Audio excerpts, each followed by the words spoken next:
जय हिंद साथियों, मैं उत्तम चौहान आप सभी का पिनक्कल के ऑनलाइन प्लेटफॉर्म पर स्वागत करता हूं। मैं आशा करता हूं कि आप सभी खुश हैं, स्वस्थ हैं और अपनी तैयारी को बहुत ही बेहतरीन तरीके से कर रहे हैं।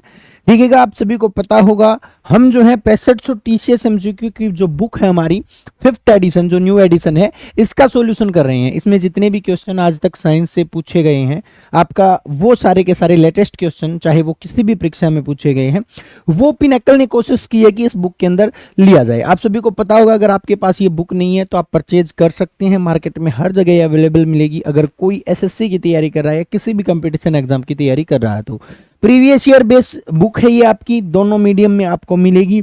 इन क्वेश्चंस को हम जो है एक्सप्लेन करवा रहे हैं, क्योंकि जो न्यू क्वेश्चन ऐड होते हैं उनकी एक्सप्लेनेशन की बहुत ही ज़्यादा ज़रूरत होती है। और प्रीवियस ईयर का वेटेज जो होता है एसएससी सबसे ज़्यादा लेती है जो न्यू एग्जाम लेती है, यानी कि न्यू एग्जाम जो है वो प्रीवियस बेस ही होता है। चलिएगा, स्टार्ट करते हैं आज के हमारे सेशन को और साइंस के क्वेश्चंस को देखते हैं। साइंस का आज का टॉपिक कौन सा है ये मैं आपको बता देता हूं। हम फिजिक्स के क्वेश्चंस कर रहे हैं। पहले फिजिक्स में जितने भी क्वेश्चन पूछे गए हैं वो क्वेश्चन हम डिस्कस करेंगे। और फिजिक्स के अंदर आज का टॉपिक वो हमारा है, वो लाइट का है, यानी कि लाइट के चैप्टर से जो है आपके साथ जो है क्वेश्चन शेयर करूंगा। मैं आपसे बताऊंगा कि ये क्वेश्चन आपसे पूछे गए हैं और ऐसे आपको करना है। चलिए, उससे पहले मैं थोड़ा लाइट को एक्सप्लेन कर देता हूं, थोड़ा डिटेल दे देता हूं इस चैप्टर में क्वेश्चन कहां कहां से आती हैं। देखिएगा, चैप्टर जो है आपका लाइट है। लाइट यानी कि प्रकाश, ऑप्टिक्स एंड जो है आपकी लाइट जो होता है इसका पूरा नाम होता है।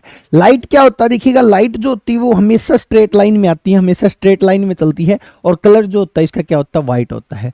कलर कैसा होता है? व्हाइट कलर होता है। लाइट हमेशा व्हाइट कलर की होती है, लेकिन और सीधे जो है रेखा में चलती है। लेकिन ये जो है अपनी फेनोमिनाज की वजह से अलग अलग रंग में डिवाइड होती है। ये कलर जो होता है, ये व्हाइट कलर जो होता है, आगे जाके कितने कलर में? 7 कलर के अंदर जो है वो डिवाइड होता है। इनको भी हम डिस्कस करेंगे, 7 कलर कौन कौन से, कैसे क्वेश्चन बनते हैं। लाइट की फेनोमिना से क्वेश्चन बनते हैं। लाइट की मेनली 5 फेनोमिना है: reflection, refraction, TIR, dispersion, scattering, interference, और भी बहुत सी फेनोमिना है, लेकिन मेन जो है ये 6 ही फेनोमिना है। इनके ऊपर बेस जो है क्वेश्चन पूछे जाते हैं। और सबसे ज्यादा जो क्वेश्चन पूछे जाते हैं लाइट की पहली फिनोमिना जिसका नाम है रिफ्लेक्शन। और रिफ्लेक्शन के ऊपर जो काम करते हैं आपके, जैसे कि आपके लेंस हैं, आपके मिरर हैं। मिरर 2 टाइप के होते हैं, लेंस भी 2 टाइप के होते हैं, कॉनकेव और कॉन्वेक्स। लेंस और मिरर दोनों जो होते हैं सेम होते हैं। अगर मैं स्फेरिकल की बात करूं तो लेंस आपका कौन सा होता है? कॉन्वेक्स होता है, उत्तल जिसको हम बोलते हैं, और कॉन्वेक्स भी होता है, कॉनकेव भी होता है। और सेम ऐसे ही आपका मिरर जो है वो स्फेरिकल मिरर में 2 टाइप के होते हैं, एक होता है कॉनकेव और एक होता है कॉन्वेक्स। लेकिन यहां पर मिरर और लेंस जो होते हैं वो दोनों एक दूसरे के अपोजिट होते हैं। इन चीजों के बारे में भी जो है हम बात करेंगे, ठीक है। देखिएगा, पहले मैं यहीं पर आपको क्लियर कर देता हूं ताकि आगे जो हम क्वेश्चन करें उनमें जो है ज्यादा परेशानी हमें देखने को ना मिले। मिरर क्या होता है? कोई भी अगर गिलास है और गिलास की एक सतह को मैं पॉलिश कर देता हूं और एक सतह को मैं रिफ्लेक्टिव कर देता हूं, उसको मैं क्या कहता हूं? मिरर कहता हूं। यानी कि एक सतह जो है उसकी पॉलिश मिलेगी, यानी कि लाइट जो है आर पार नहीं हो पाएगी, ट्रांसपेरेंट नहीं होगी। उसके बाद जो आपका लेंस जो होता है उसकी दोनों सतह जो होती हैं वो ट्रांसपेरेंट होती हैं। एक को मतलब जो है लाइट जो है एक से दूसरे, जैसे कि हम स्पेकल मतलब जो चश्मे पहनते हैं, चश्मों के अंदर क्या होता है? लाइट जो होती है वो आर पार, हमें आर पार दिखाई देता है, लेकिन मिरर में हमें आर पार दिखाई नहीं देगा। अगर मैं बात करूं कॉन्वेक्स और कॉनकेव लेंस की, तो यहां पर हमें बस केवल इतना याद रखना है, इसकी शेप जो होती है वो ऐसी होती है और इसकी शेप जो होती है ऐसी होती है, अंदर की तरफ होती है। अगर मैं कॉन्वेक्स की बात करूं लेंस की, तो कॉन्वेक्स लेंस जो होता है वो आपका कैसा लेंस होता है? ये आपका कन्वर्जिंग लेंस होता है। बस आपको इतना ही याद रखना। अगर ये बात आपको याद है, कन्वर्जिंग का मतलब ये इमेज को कन्वर्ट करता है या फिर ये जो है लाइट को कन्वर्ट करता है। जैसे ये आपका मिरर है, यहां से ये लाइट आई और ये लाइट कन्वर्ट होगी एक जगह पे, इसको मैं बोलता हूं कन्वर्जिंग। तो यहां पर कन्वर्जिंग लेंस कौन सा है? कॉन्वेक्स लेंस है। और कॉनकेव लेंस जो है वो आपका डाइवर्जिंग है। डाइवर्जिंग का मतलब ये जो है आपकी लाइट को डाइवर्ज करता है। जैसे आपकी का ये जो है आपका लेंस है कॉनकेव, लाइट आएगी ऐसे तो ये ऐसे डाइवर्ज कर देगा, दूर दूर कर देगा, इसलिए इसको डाइवर्जिंग लेंस बोलते हैं। लेकिन इसके अपोजिट मिरर जो होते हैं उसमें जो आपका कॉनकेव जो होता है वो तो होता है आपका कन्वर्जिंग। देखिएगा, यहां पर कंफ्यूज नहीं होना है। देखिएगा, यहां पर देखो कॉन्वेक्स था डाइवर्जिंग लेंस की फॉर्म में, लेकिन मिरर की फॉर्म में कॉनकेव जो है वो कन्वर्जिंग है, यानी कि एक जगह पे इमेज को कन्वर्ट कौन करेगा, कॉनकेव मिरर करेगा। कॉन्वेक्स लेंस जो है वो आपका डाइवर्जिंग होगा, यानी कि ये जो है इमेज को क्या करेगा, डाइवर्ज करेगा।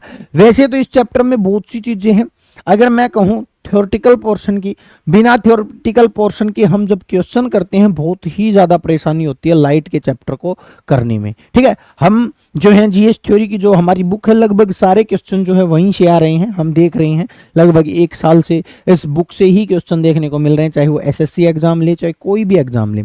तो उस बुक के लाइट का सोल्यूशन हमने करवा रखा है, बता रखा है कि ये सारी चीज़ें कैसे काम करती हैं। यहाँ पर इतना ज़्यादा मैं डिटेल नहीं बता सकता आपको, केवल यहाँ पर हम आपको क्वेश्चन करवाएंगे, वो क्वेश्चन जो आपके लिए यूजफुल हो और आपको जो है आप ये मान सकते हो एक रिदम आपकी बने, यानी कि एमसीक्यू क्वेश्चंस करवाएंगे, उसके थ्रू जितना होगा उतना मैं समझाने की कोशिश करूंगा। चलिएगा स्टार्ट करता हूं आज के हमारे सेशन को, और पहला क्वेश्चन आपके सामने है स्क्रीन पर, आप इसका आंसर दे सकते हैं ताकि आपको एक मोटिवेशन मिले। Why can you see why can you not see object in a dim light room when you come from the brightly light room। देखिएगा हम क्या करते हैं, नॉर्मली हम देखते होंगे जब हम एकदम से रोशनी से अंधेरे कमरे में जाते हैं, जैसे कि अब ये रोशनी है, अब मैं अंधेरे कमरे में जाता हूँ या फिर मैं इस लाइट को बंद कर देता हूँ तो हमें थोड़ी देर दिखाई नहीं देगा। उस दिखाई न देने का रीजन क्या है? देखिएगा सबसे पहले तो आपको ये पता होना चाहिए कि आपको दिखता कैसे है। हमारी आंखें जो होती हैं, अगर आपको आंखों का नहीं पता है, आंखों के जो ये बाह्य आवरण जो होता है जो आपको दिखाई दे रहा है इसको हम कॉर्निया बोलते हैं, और आपकी आई जो होती है ऐसे लगभग जो है एक प्याजनुमा स्ट्रक्चर ऐसी होती है, और इसके अंदर जो होता है यहाँ पर 2 ऑपरेटर्स होते हैं, वो चीज देखिएगा। यहाँ पर आपका बीच में जो होता है, यहाँ पर बीच में जिसको हम ब्लैक डॉट बोलते हैं, जहां से लाइट इंटर करती है, वास्तव में लाइट जो होती है वो यहीं से इंटर करती है। ये जो लाइट इंटर करती है बीच में जो होता है इसको हम पुपील बोलते हैं। क्या बोलते हैं? ये यहाँ पर पुपील होता है, पुपील्स। ठीक है, और पुपील्स के चारों ओर एक मस्कुलर स्ट्रक्चर पाया जाता है, वो अलग अलग कलर का होता है, कोई ब्राउन कलर होती है, किसी की ब्लू कलर होती है, किसी की रेड, किसी की कैसा भी कलर हो सकता है। इसको हम बोलते हैं कलर ऑफ आई, इसको हम बोलते हैं आइरिस। ये आपका क्या होता है? आइरिस। अब लाइट जो होती है वो पुपील के थ्रू इंटर करती है आपकी आंखों के अंदर। अब देखना लाइट की वजह से ही संभव है। यहां पर आपका लेंस होता है, थोड़ा बड़ा कर देता हूं, कॉन्वेक्स लेंस होता है जो लाइट को रेटिना के ऊपर कन्वर्ट करता है। यहाँ पर आपकी रेटिना होती है, और वास्तव में जो इमेज बनती है वो आपकी कहाँ पर बनती है? रेटिना पर ही बनती है। अब मेरी बात सुनिएगा, यहाँ पर जो लाइट जो इंटर करती है आंखों के अंदर, उस लाइट को कंट्रोल करने का काम करती है आपकी आइरिस एंड पुपील। ये दोनों मिलकर लाइट को कंट्रोल करती हैं। जैसे मान के चलो ज्यादा रोशनी है, तो ज्यादा रोशनी होगी तो आइरिस क्या करेगी? ये कॉन्ट्रैक्ट हो जाएगी, यानी कि ये क्या हो जाएगी? सिकुड़ जाएगी, और सिकुड़ के जो है पुपील को थोड़ा बंद कर देगी, जिसकी वजह से लाइट ज्यादा इंटर ना करे। क्योंकि लाइट ज्यादा भी नहीं जानी चाहिए और लाइट कम भी नहीं रहनी चाहिए, दिखेगा लाइट की वजह से। लेकिन ये लाइट कम ज्यादा को एडजस्ट कौन करती है? आइरिस पुपील को जो है एडजस्ट करवाती है। ये बीच का जो डॉट दिख रहा है जहां से आपको दिखाई दे रहा है, इसको पुपील बोलता हूं। चारों तरफ जो कलर आपको दिखाई दे रहा है आंखों का, इसको मैं आइरिस बोलता हूं। मैं बार बार जो है इस बात को बता रहा हूं। अब देखो, अगर अंधेरा है तो आइरिस क्या करेगी? ओपन होगी, थोड़ी खुल के दिखाएगी, पुपील खुल देगी और लाइट जो है इजिली इंटर कर पाएगी। ठीक है, अंधेरे में हम ऐसे करके देखते हैं, आंखों को खोल कर देखते हैं, खोल के नहीं देख रहे, वो आइरिस जो पुपील को खोल रही है ताकि लाइट ज्यादा इंटर करे और आपको ऑब्जेक्ट दिख पाए। यार ज्यादा जब रोशनी होती है, जब ज्यादा रोशनी होती है उस टाइम पर जो आइरिस जो होती है वो पुपील को बंद करती है ताकि ज्यादा लाइट इंटर ना करे। तो ये कंसेप्ट होता है। अब जब हम किस में थे? जब हम ब्राइट रूम में थे, जब हम ब्राइट रूम में थे, और ब्राइट रूम के बाद किस में जाते हैं? जब हम डिम में जाते हैं, यानी कि अंधेरे कमरे में जाते हैं। तो उस टाइम पर क्या होगा? अब ब्राइट रूम में आपकी आइरिस जो है वो एडजस्ट हो रखी है, कॉन्ट्रैक्ट हो रखी है, पुपील को बंद कर रही है कि लाइट ज्यादा इंटर ना करे। लेकिन जैसे ही अब हम अंधेरे कमरे में जाते हैं, अंधेरे कमरे में हमें क्या चाहिए? अंधेरे कमरे में हमें चाहिए कि पुपील ज्यादा ओपन हो ताकि लाइट ज्यादा इंटर करे। लेकिन अब एकदम से हम रोशनी से अंधेरे में आते हैं तो आइरिस अपना पोजीशन चेंज करने में थोड़ा समय लगाती है, यानी कि वो बिल्कुल सिकुड़ी हुई थी, अब उसको खुलने में थोड़ा समय लगेगा। पहले सिकुड़ी हुई थी, अब उसको थोड़ा खुलने में समय लगेगा, और उसी समय की वजह से जब हम रोशनी के कमरे से अंधेरे कमरे में जाते हैं तो हमें दिखाई नहीं देता है। ये सारा आइरिस का खेल होता है। अब देखिएगा, the iris dilates the eye lens to allow less light to enter the eye. देखिएगा आपकी जो ये आइरिस जो है कम लाइट को इंटर करने के लिए देती है, ये कंसेप्ट नहीं चलेगा।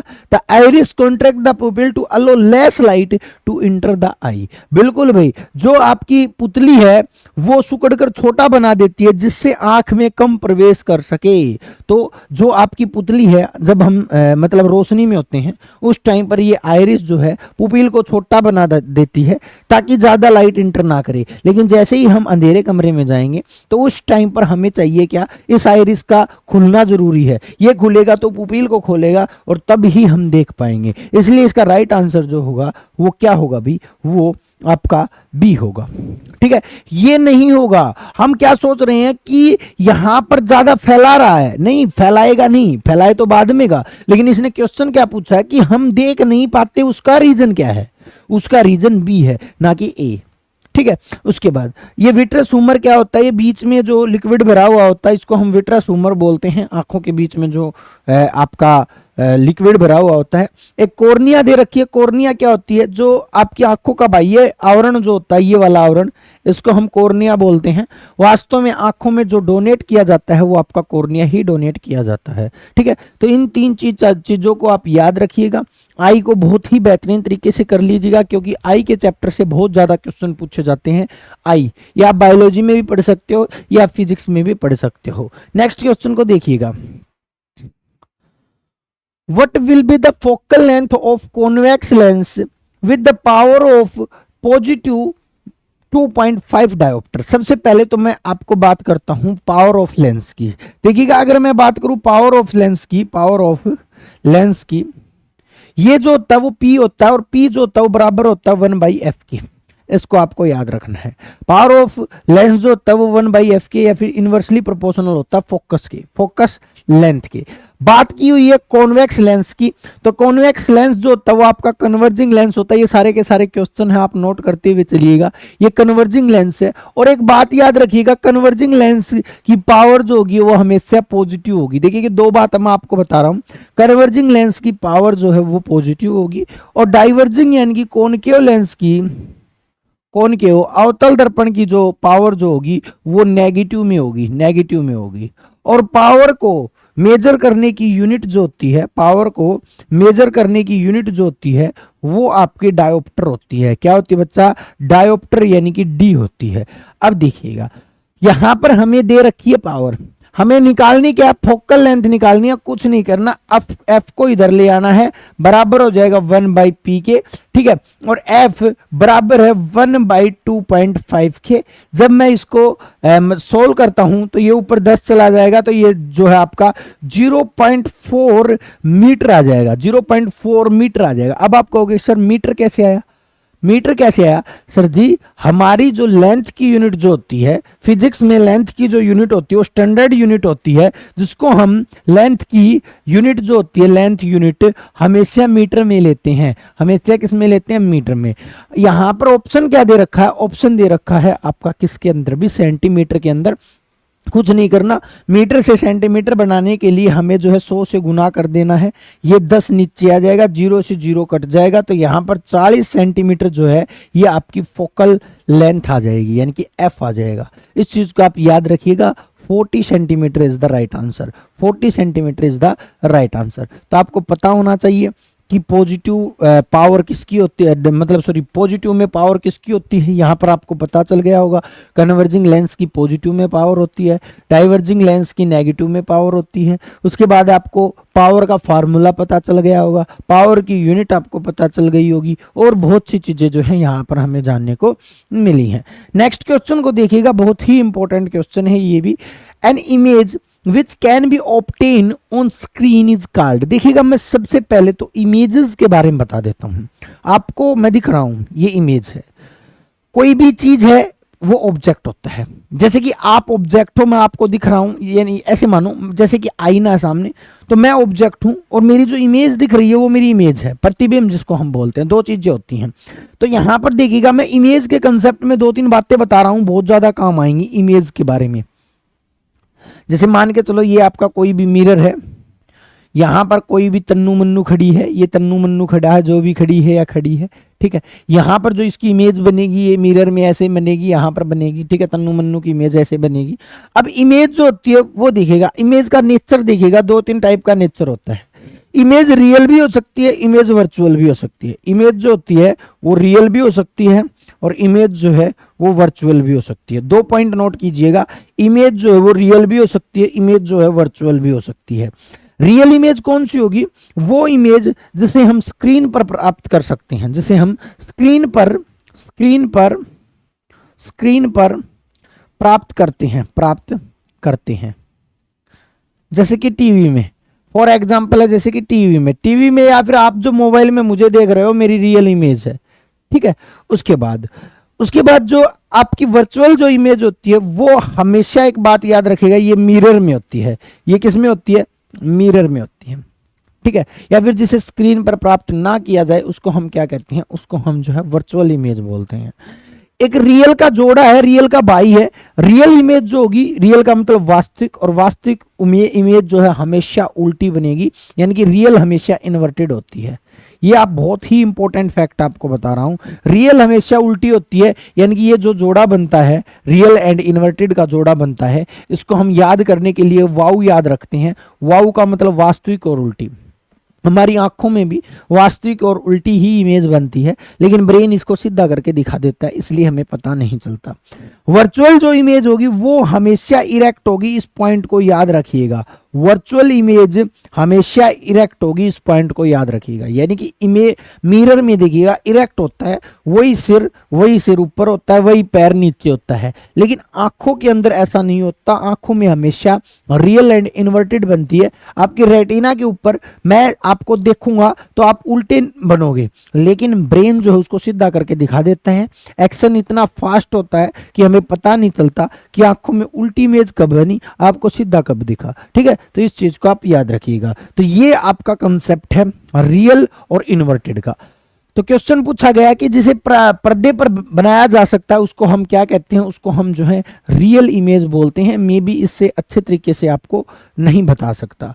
चलिएगा नेक्स्ट क्वेश्चन को देखते हैं। नेक्स्ट क्वेश्चन भी बहुत ही अच्छा है, बस सिंपल है, ज्यादा कुछ नहीं है। Dash are formed behind an opaque object. Opaque का ऑब्जेक्ट का मतलब जिससे लाइट आर पार न जाए। ये बहुत ही इंपॉर्टेंट है, क्वेश्चन पूछ लिया जाता है। एक होता है ट्रांसपेरेंट, जहां से लाइट आर पार हो जाए। एक होता है ओपेक। ओपेक का मतलब मान के चलो मैं ऐसे हाथ लगा देता हूं, यहां से लाइट नहीं जाएगी, ये ओपेक है, ठीक है। ओपेक का मतलब अपारदर्शी। तो कोई भी चीज अपारदर्शी, जैसे मेरी बॉडी जो होती है वो ओपेक होती है, अपारदर्शी होती है। जब लाइट पड़ती है तो यहां पर जो है शैडो बनेगी, क्योंकि लाइट यहां से इंटर नहीं कर पाएगी बॉडी से, तो यहां पर इस साइड जो शैडो बन जाएगी। क्या बन जाएगी? छाया बन जाएगी। इससे सिंपल क्वेश्चन में भी नहीं हो सकता। एसएससी एमटीएस में ये क्वेश्चन पूछा गया था, जब कोई अपारदर्शी वस्तु प्रकाश के मार्ग में आती है तो उस टाइम पर क्या हो जाता है भी, आपकी जो है शैडो दिखाई देती है। क्या दिखाई देती है? शैडो जो है वो दिखाई देती है। नेक्स्ट क्वेश्चन को देखिएगा। White light is mixture of how many colour. तो व्हाइट लाइट के पास जो है वो 7 कलर होते हैं। इसको हम डिस्पर्सन में बहुत ही बेहतरीन तरीके से देख सकते हैं। जैसे कि आपने देखा होगा प्रिज्म से जब कोई लाइट गुजरती है तो लाइट का कलर जो होता है, रियल कलर जो होता है वो व्हाइट होता है, लेकिन जैसे इसकी फेनोमिना होती है तो ये 7 कलर के अंदर डिवाइड हो जाती है। 7 कलर कौन कौन से होते हैं? विब ग्योर नाम के जो है आपके क्या होते हैं? कलर होते हैं 7। VIBGYOR, violet, indigo, blue, green, yellow, orange, red. इनको याद रखिएगा, आपसे क्वेश्चन पूछ सकता है कि लाइट के कौन कौन से कलर होते हैं। तो लाइट के जो है 7 कलर होते हैं। कितने? 7 कलर होते हैं। विबग्योर से आपको याद रखना है। विबग्योर ट्रिक है, पूरा लिखना चाहो तो लिख लेना। Violet, indigo, blue, green, yellow, orange और रेड, ये 7 कलर हैं और कोई 7 कलर नहीं है लाइट के, ठीक है। चलिएगा इनमें अगर मैं बात करूं, आपसे क्वेश्चन पूछ सकता है यहां पर जो रेड कलर जो होता है, ये रेड कलर, इसका डेविएशन का मतलब मुड़ाव सबसे कम होता है। लोएस्ट डेविएशन होता है। क्या होता है? लोएस्ट डेविएशन होता है। इंपॉर्टेंट है ये पॉइंट, लोएस्ट डेविएशन। या फिर आप ये कह सकते हो इसकी वेवलेंथ जो होती है वो हाईएस्ट होती है। वेवलेंथ जो होती है वो क्या होती है? हाईएस्ट होती है। हाईएस्ट वेवलेंथ होती है, वेवलेंथ। यानी कि तरंग दैर्घ्यता जो होती है वो सबसे ज्यादा होती है। तरंग दैर्घ्यता का मतलब वेव के बीच में जो लेंथ होती है ज्यादा होती है। अब अगर तरंग दैर्घ्यता ज्यादा, डेविएशन कम है, इसीलिए ये दूर से ही हमें दिखाई दे जाएगा। ये कलर जो है हमें दूर से ही दिखाई देगा, दूर से दिखाई देगा। इसीलिए इस कलर का प्रयोग जो है, इस कलर का प्रयोग किस में किया जाता है? खतरों के निशानों में किया जाता है। खतरों के निशानों में किया जाता है, निशान में किया जाता है। किसका भी? आपका रेड कलर का। एक बात याद रखिएगा, ऑरेंज कलर, ऑरेंज और येलो कलर जो होता है इनका भी डेविएशन कम होता है, ये भी दूर से हमें दिखाई दे जाएंगे। इसलिए इनका प्रयोग भी एक पर्टिकुलर चीजों में किया जाता है, जैसे कि स्कूल बस जो होती है, स्कूल बस जो होती है उसका प्रयोग किस में किया जाता है? आपके जो है स्कूल बस में येलो कलर का प्रयोग किया जाता है। क्यों? क्योंकि इसका भी डेविएशन कम होता है, जिसकी वजह से ये हमें दूर से दिखाई दे जाती है, बच्चों को दूर से दिखाई दे जाती है। ऑरेंज, ऑरेंज कलर से आपका ब्लैक बॉक्स बना होता है। ब्लैक बॉक्स क्या होता है भाई?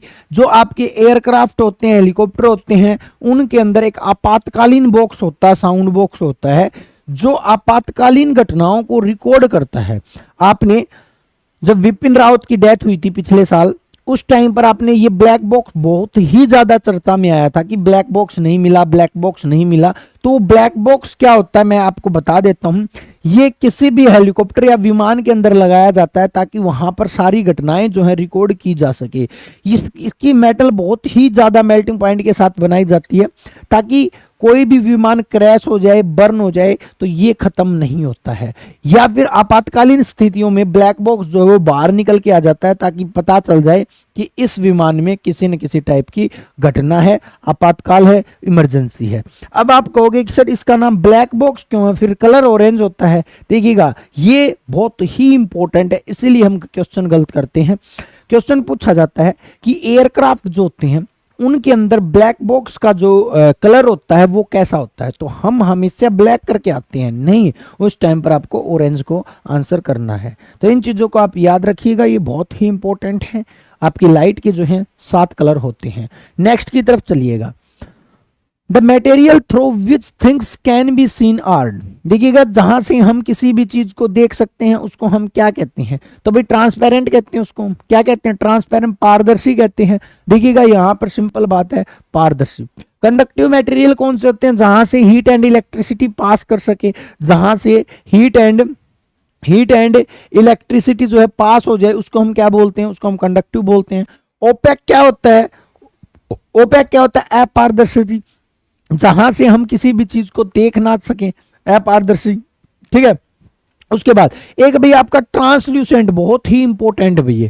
ये क्वेश्चन जब पूछा जाता है ना तो बहुत से स्टूडेंट कंफ्यूज हो जाते हैं। देखिएगा, एक तो हम किसी भी चीज से आर पार देख लें, जैसे कि कोई भी लेंस है, लेंस से हम आर पार देख लेंगे।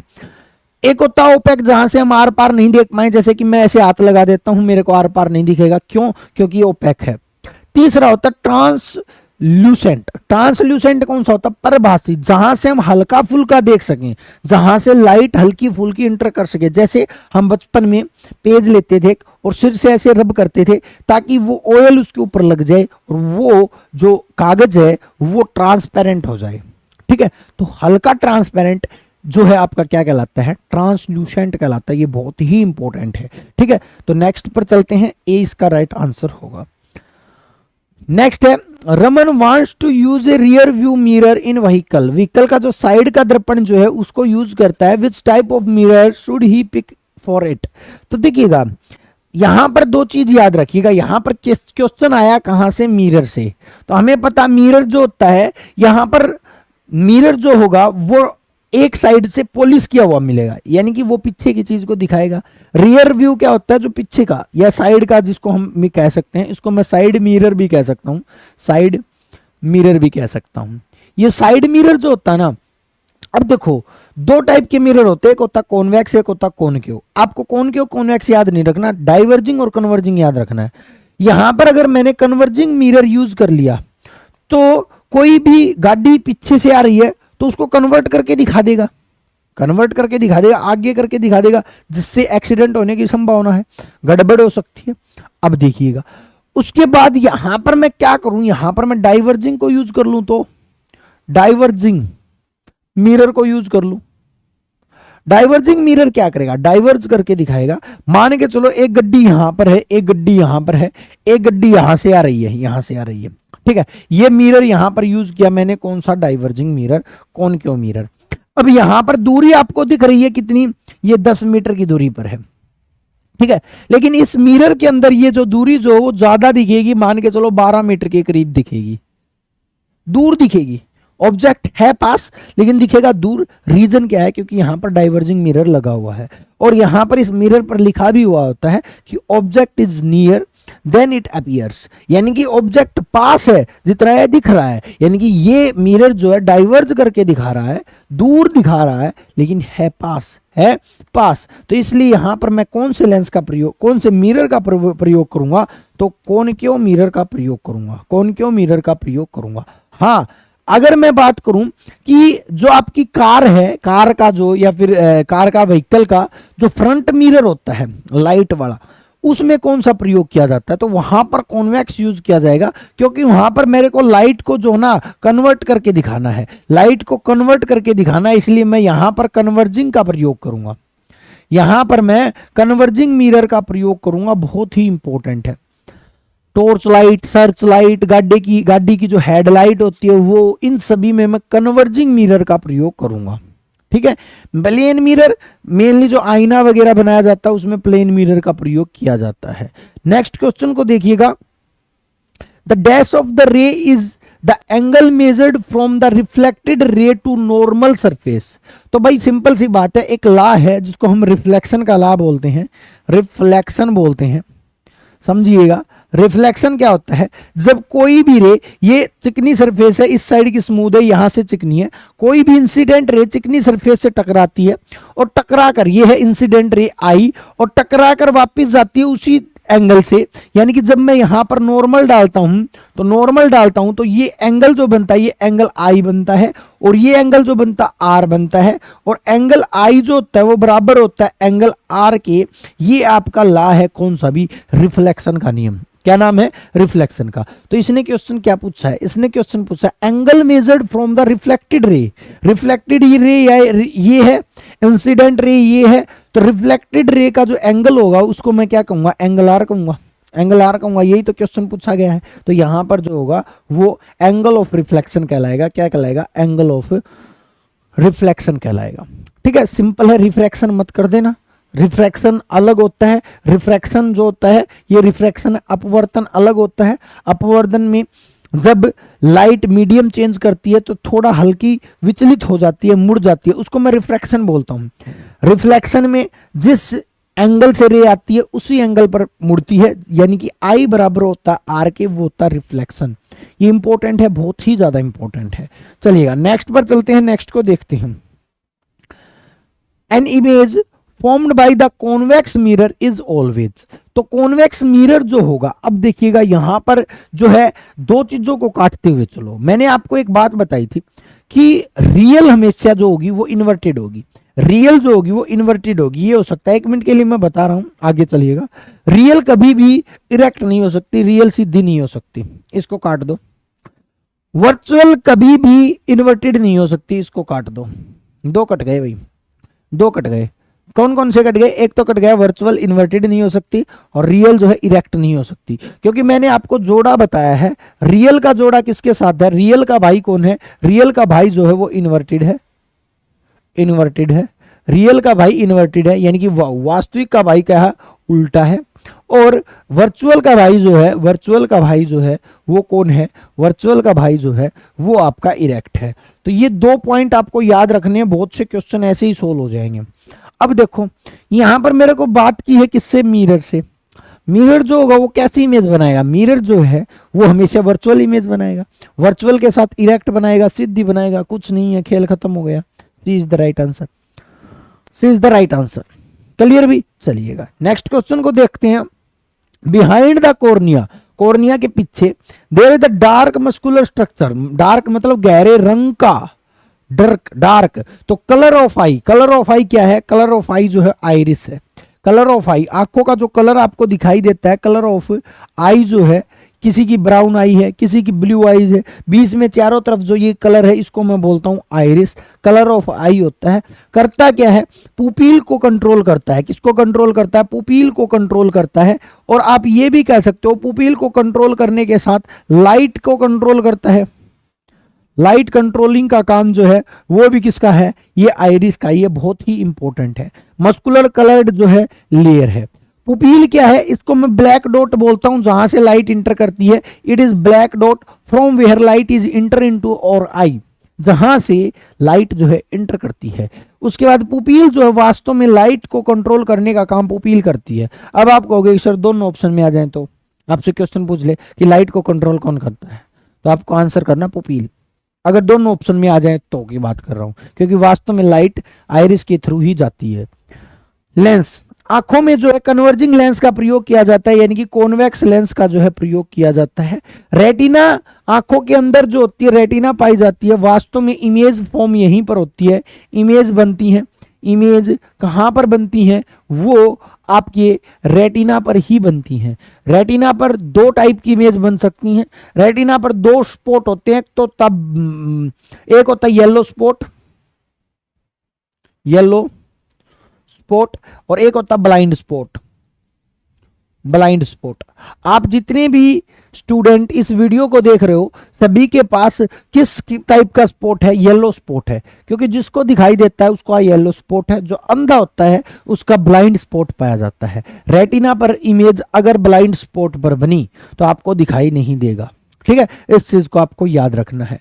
अगर मैं बात करूं रेटिना की, रेटिना जो होती है वहां वो जो इमेज जो है वो रियल एंड इन्वर्टेड बनाती है, रियल एंड इन्वर्टेड बनाती है। अब आप कहोगे कि सर नहीं, हमें तो सीधा दिखाई देता, उल्टा तो नहीं दिखाई देता। ये ब्रेन दिखाता है सीधा करके, लेकिन एक्शन इतना तेज होता कि हमें पता नहीं चलता कि इमेज सीधी कब हुई और जो है उल्टी कब हुई। नेक्स्ट क्वेश्चन को देखिएगा, which of the following statement regarding the lens is correct, कौन सी जो है करेक्ट है। क्वेश्चन कहां से है, पावर से है। लेंस की पावर जो होती है 1/f के बराबर होती है, और यूनिट जो होती है वो डायोप्टर होती है। डायोप्टर जो होती है वो यूनिट होती है। अब देखिएगा, मैं आपको बता चुका हूं कन्वर्जिंग लेंस जो होगा उसकी पावर पॉजिटिव होगी। कन्वर्जिंग की कैसी होगी, कन्वर्जिंग की पॉजिटिव पावर होगी, और डाइवर्जिंग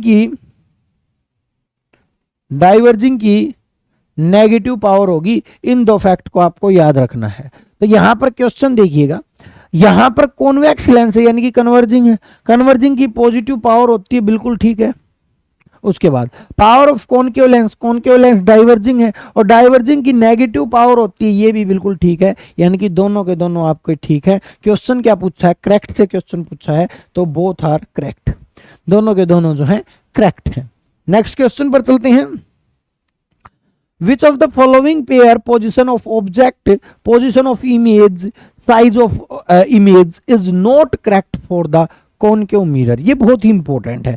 अब इस क्वेश्चन को करने के लिए आपको पूरा फैक्टर पूरा का पूरा आपको आना चाहिए, कि साइन ऑफ कर्वेचर भी आना चाहिए, पोजीशंस भी आपको पता होनी चाहिए, कौन सी पोजीशन क्या होती है। फिर भी थोड़ा बहुत मैं आपको बना के सिखाता हूं। देखोगा जो आपका कौन, अगर मैं बात करूं कौन सा मिरर दे रखा है इसने, कॉनकेव मिरर दे रखा क्या, हाँ कॉनकेव मिरर।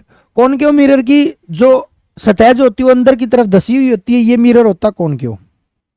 ऐसे बाहर की सतह इसकी पॉलिश कर दी जाती है, बाहर की सतह पॉलिश। ये मिरर गोल होता है ऐसे करके, गोल ऐसे करके पूरा, इसलिए इसका सी जो होता है यानी कि सेंटर ऑफ कर्वेचर सी यहां पर होता है। और ये जो होती है इसकी रेडियस होती है, ये पोल होता है। और रेडियस का हाफ जो होता है वो क्या कहलाता है, फोकस कहलाता है। ये भी पॉइंट याद रखिएगा। फोकस क्या होता है, फोकस जो होता है वो रेडियस का हाफ जो होता है वो फोकस कहलाता है, फोकल लेंथ होता है, ठीक है। ये होता है आपका कौन सा, कॉनकेव मिरर। अब पोजीशंस के बारे में बात कर रहा हूं, थोड़ा समझाना पड़ेगा क्योंकि ये क्वेश्चन ऐसे हम नहीं कर सकते हैं। पोजीशंस की अगर मैं बात करूं ना, ऑब्जेक्ट कहां कहां पर रखे जा सकते हैं। ऑब्जेक्ट 6 स्थानों पर रखे जा सकते हैं। मान के चलो ये तन्नू मन्नू है, यहां पर एक पोजीशन है जिसको मैं इन्फिनिटी बोल देता हूं, ये इन्फिनाइट है, अनंत है। यहां पर तन्नू मन्नू बैठी है, एक पोजीशन है, ये पोजीशन बता रहा हूं अनंत पर। दूसरी पोजीशन अनंत और सेंटर के बीच में, मान के चलो कोई भी पॉइंट मैं यहां पर ले लेता हूं, ये अनंत पॉइंट ले लिया, ये सेंटर और अनंत के बीच में यहां पर कोई ऑब्जेक्ट बैठा दूसरी पोजीशन, भाई ये तन्नू मन्नू कोई बैठा देता हूं। तीसरी पोजीशन सेंटर ऑफ कर्वेचर के ऊपर, बिल्कुल सेंटर ऑफ कर्वेचर के ऊपर मैं जो है किसी भी ऑब्जेक्ट को रख सकता हूं। तीसरी पोजीशन ये होती है सेंटर ऑफ कर्वेचर और फोकस के बीच में, यानी कि मैं यहां पर किसी भी ऑब्जेक्ट को बैठा सकता हूं। चौथी पोजीशन कौन सी होगी, एक मिनट, 1 2 3 4 5वीं पोजीशन, फोकस के ऊपर 5वीं पोजीशन हो सकती है, यहां पर मैं किसी भी ऑब्जेक्ट को बैठा सकता हूं फोकस पर। और छठी पोजीशन जो होती है फोकस और पोल के बीच में यहां पर हो सकती है, यानी कि 6 पोजीशन ऑफ ऑब्जेक्ट हो सकती हैं। पोजीशन ऑफ ऑब्जेक्ट कितनी हो सकती हैं, 6 हो सकती हैं। तो इमेज भी कितनी बन सकती हैं, 6 बन सकती हैं। इस चीज को आप याद रखिएगा, साइज के बारे में आगे डिस्कस करूंगा। यहां पर देखिएगा लॉ ऑफ रिफ्लेक्शन क्या कहता है, लॉ ऑफ रिफ्लेक्शन ये कहता है कि कोई भी रे, जब ये आपका सेंटर ऑफ कर्वेचर सी है, जब ये सेंटर ऑफ कर्वेचर से कोई भी रे आएगी तो एक जो रे है ये फोकस है, एक रे जो आएगी वो सीधी जाकर रिफ्लेक्ट होकर फोकस से जाएगी। पहली रे, फर्स्ट रे किससे जाएगी, फर्स्ट रे जो है वो फोकस से जाएगी, और सेकंड रे जो है वो हमेशा सेंटर ऑफ कर्वेचर से जाएगी। कहां से जाएगी, सेंटर ऑफ कर्वेचर से जाएगी। ऐसा होता है, ठीक है। मैं इसको नहीं करवा रहा क्योंकि बिना सीधी डायरेक्शन से अगर मैं नहीं करता हूं इसको तो ये बिल्कुल ठीक नहीं हो पाएगा, ठीक है। मैं डायरेक्ट आपको बताऊंगा, बिल्कुल शॉर्ट ट्रिक में बताऊंगा। ऐसे अगर बना के दिखाने लगा तो 1 घंटे का समय यहीं पर खराब हो जाएगा। अब बस मैंने आपको बता दिया, एक रे फोकस से जाएगी, दूसरी रे जो है हमेशा सेंटर ऑफ कर्वेचर से जाएगी। ये क्वेश्चन पूछ लिया जाए तो 2 रे होती हैं, एक रे फोकस से जाएगी रिफ्लेक्ट होने के बाद, एक रे जो है सेंटर ऑफ कर्वेचर से जाएगी, और कोई बातें इससे नहीं पूछी जाएंगी। अब यहां पर आ जाओ, मैंने यहां पर क्या किया, पोजीशन ऑफ ऑब्जेक्ट को नंबरिंग दे दी, 1 numbering, 2 numbering, 3 numbering, 4 numbering, 5 numbering, 6 numbering, यानी कि यहां पर आपका ऑब्जेक्ट बैठा हुआ है। अब मैंने क्या किया, यहां से पहली जो इमेज बनती है ना वो फोकस पर बनती है, फर्स्ट इमेज फोकस पर बनती है। मैंने यहां की चीज छोड़ दी और यहां पर पहली इमेज बना दी। पहली इमेज जो बनी, मान के चलो ये फर्स्ट नंबर कर दिया। नंबरिंग के लिए कलर मैं चेंज कर लेता हूं, कलर ये फर्स्ट कर दिया। दूसरी जो इमेज बनेगी वो यहां पर बना दी मैंने, ये दूसरी बना दी। तीसरी फिर आगे बढ़ता हुआ चला ना, तीसरी, चौथी ये बना दी, 5वीं अनंत पर बना दी, 5 इमेज बन गई। और छठी जो होगी वो मिरर से परे, यानी कि यहां पर बना दी मैंने, मिरर से परे, ये छठी बना दी, छठी इमेज। अब देखो, ऑब्जेक्ट अगर अनंत पर रखा है, एक एक से मिलेगा ऑब्जेक्ट। पोजीशन ऑफ ऑब्जेक्ट जो है अगर इनफिनाइट पर है तो पोजीशन ऑफ इमेज जो है वो फोकस पर होगी, ठीक है। पोजीशन ऑफ ऑब्जेक्ट जो है वो इनफिनाइट और सेंटर ऑफ कर्वेचर के बीच में है, तो आपकी जो इमेज की पोजीशन होगी वो 2 नंबर 2 नंबर 2 नंबर से मिलेगा। यानी कि ये कौन सा पॉइंट है, ये वाला पॉइंट जो है वो सेंटर और फोकस के बीच में जो है आपकी इमेज बनेगी। अगर ऑब्जेक्ट सेंटर ऑफ कर्वेचर पर है तो इमेज भी सेंटर ऑफ कर्वेचर पर बनेगी, देखो, ठीक है। चौथा, अगर ऑब्जेक्ट और कहां पर रख दिया, यहां पर, तीसरा चौथा हो गया। अगर ऑब्जेक्ट यहां पर है, सेंटर ऑफ कर्वेचर और फोकस के बीच में है, तो इमेज जो यहां पर बनेगी, यहां ये पॉइंट कौन सा, सेंटर ऑफ कर्वेचर एंड अनंत के बीच में बनेगी। आप ऐसे कर सकते हो। अगर मैं ऑब्जेक्ट को 6 नंबर पर यहां पर रखता हूं फोकस और पोल के बीच में, तो इमेज मिरर से पीछे बनेगी, मिरर के पीछे बनेगी। एक इमेज मिरर के पीछे बनती है। अब इसने क्वेश्चन क्या पूछा है, कौन सा ठीक नहीं है। और यहां पर जो मैंने बनाया है ना, यहां पर छोटी, फिर बड़ी, फिर बड़ी, फिर बड़ी, सबसे बड़ी इमेज बनेगी। यहां पर सबसे बड़ी इमेज कब बनेगी, जब कोई भी ऑब्जेक्ट कहां पर रखा होगा, फोकस पर रखा होगा, तो इमेज जो होगी वो अनंत पर बनेगी, लेकिन सबसे बड़ी बनेगी। अब देखो, अगर ऑब्जेक्ट फोकस पर है तो इमेज, अगर ऑब्जेक्ट फोकस पर है तो इमेज इनफिनाइट पर बनती है, बिल्कुल ठीक है। हाईली लार्ज बनती है, बिल्कुल ठीक है भाई, पहला पॉइंट। दूसरा, अगर कोई भी ऑब्जेक्ट सेंटर और फोकस के बीच में, between the centre and focus, centre of focus यानी कि 4 नंबर पर है, तो इमेज जो बनेगी बियॉन्ड द सी बनेगी। 4 नंबर बियॉन्ड द सी है, बिल्कुल ठीक है, ये भी बिल्कुल ठीक है। उसके बाद अगर इमेज, सॉरी, ऑब्जेक्ट जो है सेंटर और फोकस के बीच में है, सेंटर और, सॉरी, बियॉन्ड सी है, बियॉन्ड सी यानी कि 2 नंबर पर है यहां पर, तो इमेज जो बनेगी वो फोकस और सेंटर के बीच में रहेगी। 4 नंबर कहां पर भाई, फोकस और सेंटर के बीच में, ये 2 नंबर से मैच हो गया, ये भी बिल्कुल ठीक है भाई, ठीक है। उसके बाद अगर ऑब्जेक्ट इन्फिनाइट पर है यानी कि 1 नंबर पर है तो इमेज जो बनेगी वो सेंटर पर बनेगी, नहीं भाई 1 नंबर फोकस पर बनेगी, 1 नंबर फोकस पर बनेगी, यानी कि D is the right answer.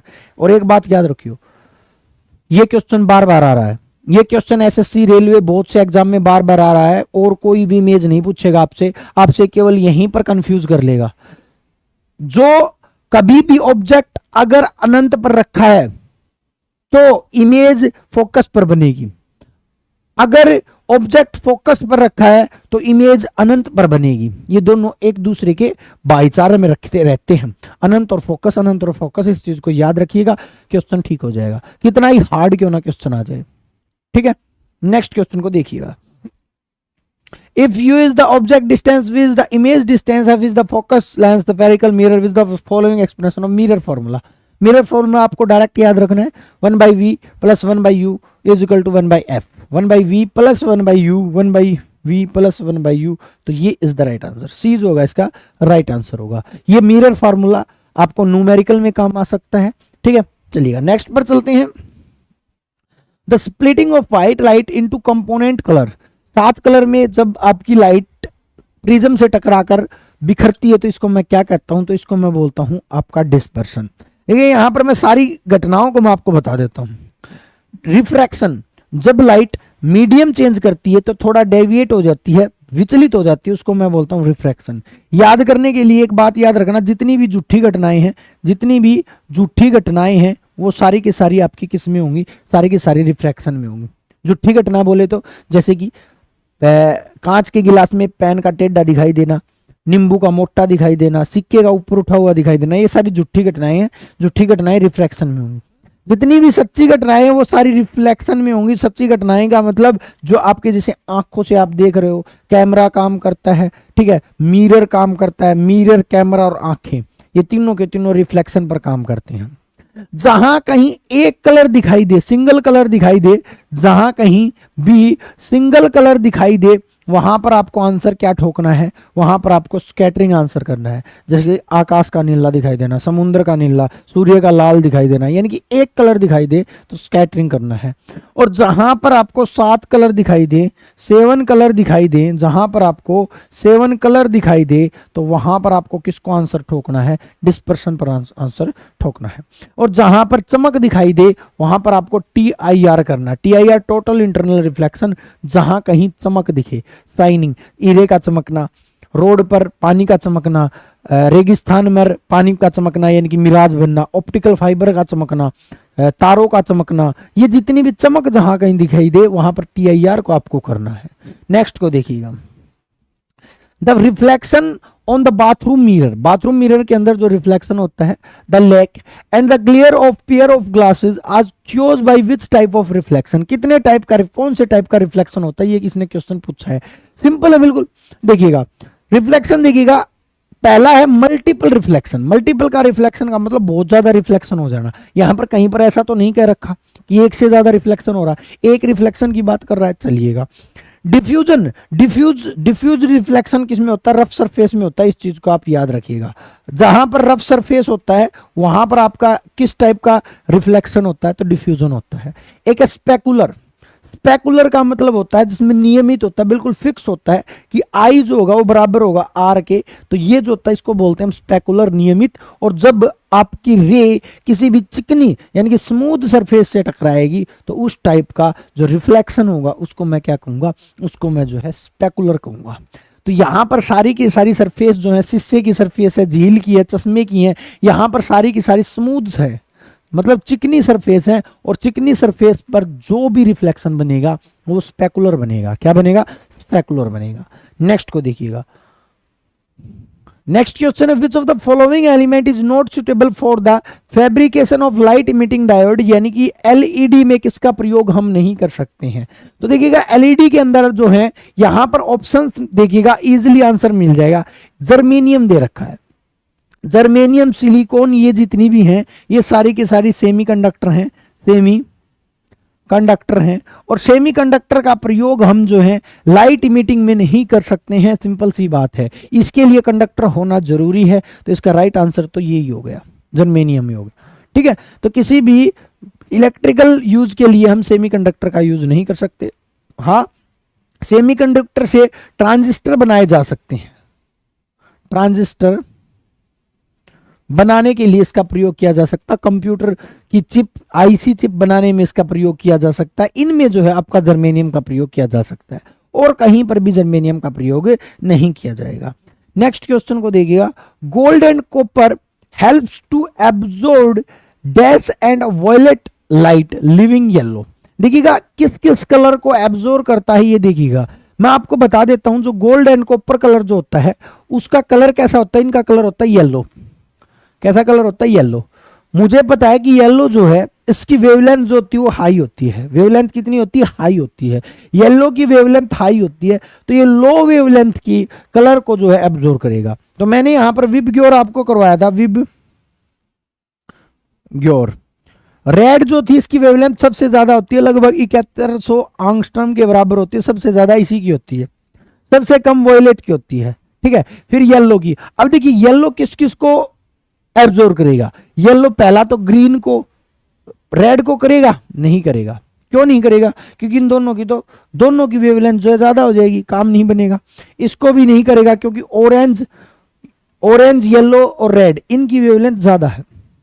नीचे वालों को करेगा, इनको ऊपर वाले नीचे वालों को करेंगे, यानी कि इसका राइट आंसर जो होगा ग्रीन, तो बीच में ये भी नहीं होगा, इसका राइट आंसर ब्लू होगा। इसका राइट आंसर क्या होगा, blue is the right answer. चलिएगा नेक्स्ट क्वेश्चन को देखते हैं। एब्सोल्यूट रिफ्लेक्टिव इंडेक्स, देखिएगा रिफ्लेक्टिव जिसमें ज्यादा चमक उसका रिफ्लेक्टिव इंडेक्स ज्यादा होगा। ये बात एक सिंपल याद रखिएगा, मैं जल्दी आपको बता देता हूं। इसका सबसे ज्यादा रिफ्लेक्टिव इंडेक्स जो होता है वो डायमंड का होता है। हाईएस्ट रिफ्लेक्टिव इंडेक्स अगर कभी किस क्वेश्चन पूछे किसका होता है, हाईएस्ट रिफ्लेक्टिव इंडेक्स जो होता है वो डायमंड का होता है, 2.42 होता है। एयर जो होता है, एयर का रिफ्लेक्टिव इंडेक्स 1.0003 होता है, इसको याद रखिएगा। क्राउन ग्लास का रिफ्लेक्टिव इंडेक्स जो होता है वो 1.55 होता है। क्राउन ग्लास का प्रयोग किसमें किया जाता है, अगर आपसे क्वेश्चन पूछे तो सन ग्लास बनाने में। सन जो ग्लास बनते हैं जो आप पहनते हो हवाबाजी के लिए, वो जो हैं आपके क्राउन ग्लास के बने होते हैं। वाटर का रिफ्लेक्टिव इंडेक्स जो होता है वो कितना होता है भाई, 1 मिनट रुकिएगा भाई, 1.33 के करीब होता है। हाँ, अल्कोहल का जो है, अल्कोहल का रिफ्लेक्टिव इंडेक्स जो होता है वो 1.36 होता है, यानी कि रिफ्लेक्टिव इंडेक्स अल्कोहल का ज्यादा होता है। अगर मैं बात करूं वैक्यूम का रिफ्लेक्टिव इंडेक्स कितना होता है, तो वैक्यूम का रिफ्लेक्टिव इंडेक्स पूरा 1 होता है। इनको आप याद रखिएगा, रिफ्लेक्टिव इंडेक्स आपसे पूछ सकता है, किसी का भी रिफ्लेक्टिव इंडेक्स पूछा जा सकता है। चलिएगा नेक्स्ट क्वेश्चन को देखते हैं। Apart from the red and green wavelengths of sunlight, which other wavelength of sunlight is absorbed by water molecule? तो वाटर मोलिक्यूल जो है इन द ओशियन, तो ओशियन के अंदर जो है वाटर मोलिक्यूल किसको जो है एब्जॉर्ब करेगा। क्वेश्चन किससे पूछा है, देखिएगा सूर्य के प्रकाश की अगर मैं बात करूं, लाल और हरी तरंग के अलावा सूर्य के प्रकाश को कौन सी अन्य तरंग दैर्घ्यता समुद्र के अणुओं के द्वारा अवशोषित होती है। तो ये बात कर रहा है हाई वेवलेंथ की। तो हाई वेवलेंथ इसमें किसमें है, अब देखो यहां पर ऑरेंज भी है और येलो भी है, भी ब्लू और वायलेट तो होंगे नहीं, ये तो काटो। यहां पर बात की गई है किससे, कि wavelength of sunlight is absorb by the water molecule in the ocean. यहां पर रेड और ग्रीन के अलावा की बात की गई है, तो इसका राइट आंसर जो होगा वो क्या होगा भी, येलो होगा, यानी कि येलो कलर जो होगा वो एब्जॉर्ब होगा। नेक्स्ट क्वेश्चन को देखिएगा, which of the following types of mirrors show a lateral inverted of light? Inverted यानी कि पार्श्व उल्टी होती है, क्या बताया अभी, पार्श्व परिवर्तित होती है। पार्श्व का मतलब क्या होता है, देखिएगा पार्श्व का मतलब साइड से उल्टी होती है। देखिएगा हम घर में आईना देखते हैं जिसको हम मिरर बोलते हैं, सिंपल मिरर बोलते हैं। इसमें आपने कभी देखा होगा, जैसे मान के चलो ये तन्नू मन्नू खड़ा है, इस तन्नू मन्नू का ये लेफ्ट हैंड है, ये राइट हैंड है, ये लेफ्ट है और ये राइट है। जब ये मिरर में आएगा, जब ये तन्नू मन्नू मिरर में आएगा तो इसका ये लेफ्ट हो जाएगा, ये राइट हो जाएगा, यानी कि ये साइड से बदल जाएगा प्लेन मिरर में। या सिंपल तरीके से मैं बताऊं, जैसे मैं यहाँ पर पी बनाता हूं, यहाँ पर मैं पी बनाता हूं, तो जब मिरर में अगर मैं पी देखूंगा तो मिरर में पी ऐसे बन जाएगा, यानी कि लेफ्ट राइट हो जाएगा। इसको मैं बोलता हूँ लेटरल इन्वर्टेड। तो लेटरल इन्वर्टेड इमेज जो है हमेशा प्लेन मिरर के अंदर बनती है। किस में बनती है? प्लेन मिरर, सिंपल दर्पण जिसको आप आईना बोलते हो। ठीक है, समझाने को इसको ज़्यादा कर सकते थे लेकिन क्वेश्चंस में ज़्यादा समय लग रहा है, तो इसलिए मैं थोड़ा जल्दी करके जो है इसको एक्सप्लेन करना चाहूँगा, ज़्यादा समय हम नहीं लगाएंगे। ठीक है, और भी इसके बहुत से फैक्ट्स हैं प्लेन मिरर के। जैसे मान के चलो कोई भी ऑब्जेक्ट है तन्नू मन्नू यहाँ पर खड़ा है, अगर ये यहाँ से लेकर यहाँ तक 20 मीटर की दूरी पर खड़ा है तो जो इमेज बनेगी यहाँ पर, ये भी जो है 20 मीटर ही बनेगी। ये भी, इसकी भी दूरी कितनी होगी? 20 मीटर ही होगी। ठीक है, अगर कोई तन्नू मन्नू इधर v वेलोसिटी से दौड़कर आ रहा है तो मिरर में 2v वेलोसिटी से दौड़ता हुआ दिखेगा। और अगर तन्नू मन्नू की लंबाई 6 फीट है तो इसको अपना पूरी इमेज देखने के लिए कम से कम 3 फीट का मिरर होना जरूरी है। 3 फीट का मिरर होना जरूरी है। ये सारी चीजें जो हैं आपको याद रखनी है। नेक्स्ट क्वेश्चन को देखिएगा। The colour of the clear sky is blue due to the phenomena of. समझ, आकाश का कलर जो है वो नीला होता है। तो मैंने आपको एक बात कही थी कि जहां कहीं भी सिंगल कलर दिखे ना, जहां कहीं भी आपको सिंगल कलर से क्वेश्चन पूछे वहां पर स्कैटरिंग को ठोक देना है। किसको ठोक देना है? स्कैटरिंग को ठोक देना है। Right answer is scattering. सच्ची घटना में रिफ्लेक्शन, झूठी घटना में रिफ्रैक्शन, 7 कलर में डिस्पर्सन। तो इनको याद रखना है। नेक्स्ट को देखिएगा। What is the full form of LED? Light emitting diode. ये आ चुका है और इसको करने की भी जरूरत नहीं पड़नी चाहिए, इजीली जो है इसका आंसर कर दीजिएगा। B is the right answer. LED की full form light emitting diode है। नेक्स्ट क्वेश्चन को देखिएगा। मायोपिया, जिसको हम शॉर्ट साइटनेस बोलते हैं, शॉर्ट साइटनेस बोलते हैं मायोपिया, इसके अंदर होता क्या है? इसके अंदर हमें नियर की तो वस्तु बिल्कुल क्लियर दिखाई देती है लेकिन फार की वस्तु दिखाई नहीं देती है। अब आप कहोगे कि सर फिर इसका नाम निकट दृष्टि दोष क्यों पड़ा? इसका नाम निकट दृष्टि दोष क्यों पड़ा? अब आप कहोगे कि सर इसमें तो देखने से ऐसे लग रहा है कि इसको निकट की नहीं दिख रही होगी, लेकिन आप कह रहे हो कि निकट की बिल्कुल ठीक दिखाई देती है, फार की नहीं दिखाई देती। देखिएगा होता क्या है, हमारी आंखों के अंदर क्या होता है? लेंस होता है जिसका नाम होता है कॉन्वेक्स। यहाँ पर होती है रेटिना, क्योंकि इमेज जो है हमेशा रेटिना पर ही बनती है। अगर इमेज रेटिना पर नहीं बनी, यानी कि लाइट रेटिना पर कन्वर्ट नहीं हुई, ये लाइट गई, ये लाइट अगर रेटिना पर कन्वर्ट ना होकर कन्वर्ट पहले हो जाए, यानी कि इमेज पहले बन जाए, रेटिना से पहले बन जाए, तो उसको मैं क्या कहता हूँ? मायोपिया कहता हूँ, शॉर्ट साइटनेस कहता हूँ। यानी कि रेटिना से पहले बनी है इसलिए इसको शॉर्ट साइटनेस नाम दिया है। ठीक है, ना कि शॉर्ट का न दिखने की वजह से इसको शॉर्ट साइटनेस कहते हैं।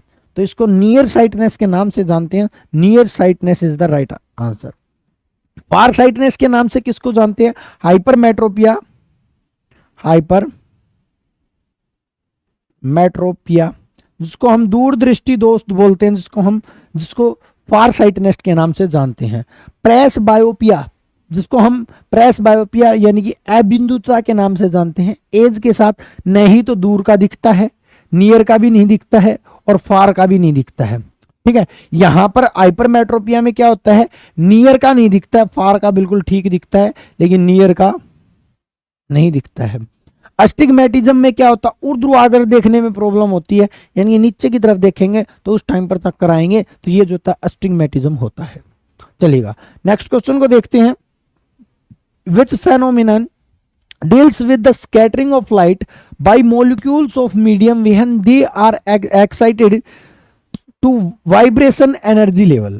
कौन सी घटना एक माध्यम के अणुओं द्वारा प्रकाश के प्रकीर्णन से संबंधित है जब वे कंपन ऊर्जा स्तरों पर उत्तेजित होते हैं? तो मैं आपको डायरेक्ट ही बता देता हूं कि स्कैटरिंग के ऊपर रमन इफेक्ट है। रमन इफेक्ट जो है वो स्कैटरिंग के ऊपर दिया गया था। तो रमन, जिनको नोबेल पुरस्कार भी मिला भारत के रमन, तो रमन इफेक्ट इंपॉर्टेंट है, भी बहुत इंपॉर्टेंट। स्कैटरिंग की डिस्कवरी इन्होंने की थी, स्कैटरिंग के ऊपर ही इनको नोबेल पुरस्कार दिया गया था। बहुत ही बेहतरीन क्वेश्चन है, आपको याद रखना है। नेक्स्ट क्वेश्चन देखिएगा। The phenomenon of deviation of light rays from their original path when they pass from one medium to another medium, उसको मैं क्या कहता हूं? तो मैंने आपको बताया था कि मीडियम चेंज होने की वजह से जो डेविएशन बनता है उसको मैं क्या कहता हूं? रिफ्रैक्शन बोलता हूं। क्या बोलता हूं? रिफ्रैक्शन बोलता हूं। रिफ्रैक्शन में क्या होता है? रिफ्रैक्शन मीडियम चेंज होने की वजह से होती है, मीडियम चेंज होने की वजह से रिफ्रैक्शन होता है। अब आप कहोगे सर मीडियम क्या होते हैं? मीडियम दो होते हैं, एक होता है रेयर, एक होता है डेंसर। बहुत से स्टूडेंट या बहुत से टीचर ऐसे कह देते हैं कि पानी रेयरर है, सॉरी क्या नाम, हवा रेयरर है और पानी जो डेंसर है। नहीं, रेयरर और डेंसर कंडीशन के हिसाब से होंगे। जैसे कि मैं कहता हूं देखो, रेयरर का एग्जांपल है जिसको मैं विरल बोलता हूं। विरल में मैंने लिख दिया एयर, हवा, और यहां पर डेंसर में लिख दिया मैंने वाटर। ये कंसेप्ट है कि वाटर के कंसेप्ट में हवा जो है वो रेयरर है और वाटर जो है डेंसर है। लेकिन यहीं पर मैं कहता हूं, यहां पर मैं लिख देता हूं, मान के चलो ग्लास लिख देता हूं, ग्लास आपका डेंसर है, तो यहां पर वाटर आपका रेयरर हो जाएगा, वाटर आपका रेयरर हो जाएगा। तो कभी भी ऐसे मत रटिएगा, बहुत से स्टूडेंट ऐसे रट लेते हैं कि ये रेयरर है ये डेंसर। नहीं, रेयरर और डेंसर कंसेप्ट के हिसाब से होते हैं। अब वाटर डेंसर भी हो सकता है, वाटर रेयरर भी हो सकता है, वो तो डिपेंड करता है कि अगले वाला मीडियम कौन सा है। मीडियम दो मिलेंगे आपको, तो उन दो में से कौन सा तो सघन है, कौन सा विरल है, ये आपको देखना है, ना कि ऐसे रटना है। ठीक है, जैसे कि मैं कहता हूं, मैं एक एग्जांपल लेता हूं सिंपल तरीके से, रिफ्रैक्शन बिल्कुल क्लियर हो जाएगा। ये वाटर है, ये पानी है, ये रे आई यहां पर, ये रे आई यहां पर, ये एयर थी, एयर का मतलब यहां पर रेयर मीडियम था और ये मीडियम आ गया डेंसर। ये मीडियम कैसा आ गया, डेंसर। अब देखो यहां पर ये डेंसर आ गया, ये आ गया डेंसर। अब इस रे को जाना कैसे था, इस रे को जाना था ऐसे, ऐसे जाना था। लेकिन यहां पर हुआ क्या, यहां पर मीडियम चेंज होने की वजह से ये अपने नॉर्मल से नीचे की तरफ, ये नॉर्मल मान लो इसका, ये नॉर्मल है, ये इधर ना जाकर, ये इधर ना जाकर थोड़ी जो है किसकी तरफ झुक गई, ये जो है आपके नॉर्मल की तरफ झुक जाती है, नॉर्मल की तरफ यानी कि अभिलंब की तरफ झुक जाती है, नीचे की तरफ झुक जाती है। जैसे ही फिर ये डेंसर होता है, रेयर, फिर हवा आती है, फिर मीडियम चेंज होता है, तो इसको जाना किधर था, जाना था इधर। लेकिन मीडियम चेंज होने की वजह से ये नॉर्मल लगा दिया मैंने, मीडियम चेंज होने की वजह से अब फिर इसके साथ क्या हुआ, यहां पर डेंसर से रेयर हुआ। देखिएगा, रेयर से डेंसर जब जाऊंगा मैं, जब रेयर टू डेंसर जाऊंगा तो उस टाइम पर नीचे की तरफ झुक जाएगी, नीचे। और जब मैं डेंसर टू रेयर आऊंगा तो उस टाइम पर ये नीचे ना जाकर ये ऊपर की तरफ हो जाएगी। किसकी तरफ हो जाएगी, ऊपर की तरफ, ऐसे हो जाएगी। ठीक है, तो इस टाइम पर ऊपर की तरफ हो जाएगी। इसको मैं क्या बोलता हूं, इसको मैं बोलता हूं रिफ्रैक्शन। और इसी वजह से, इन्हीं दो घटनाओं की वजह से चीजें जो होती हैं वो झूठी दिखाई देती हैं। ठीक है, क्योंकि देखिएगा पानी के अंदर जब मैं पेंसिल को डालूंगा वो टेढ़ी दिखाई देगी। उसका रीजन है पहले वाली फेनोमेना, जब लाइट रेयर टू डेंसर जाती है तो नीचे की तरफ आ जाती है, यानी कि वो टेढ़ी दिखाई देती है। दूसरा, जब नींबू का मोटा दिखाई देता है, नींबू मोटा जब दिखाई देगा, जब वो डेंसर टू रेयर आएगी तो ऊपर की उठा हुआ दिखाई देगा। तो इनको, इन कॉन्सेप्ट्स को याद रखिएगा, बहुत ही इंपॉर्टेंट है।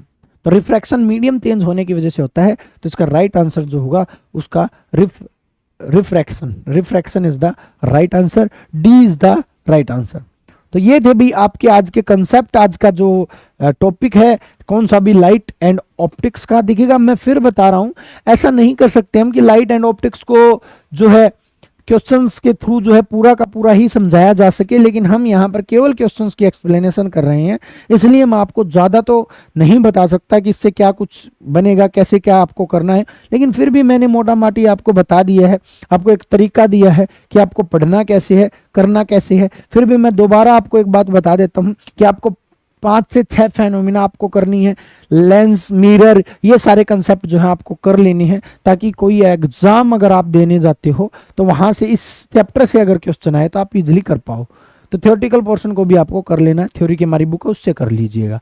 तो आज के लिए इतना ही, चाहेंगे जाने की अनुमति और मिलेंगे हमारे नेक्स्ट लेक्चर के साथ। जय हिंद साथियों, जय भारत।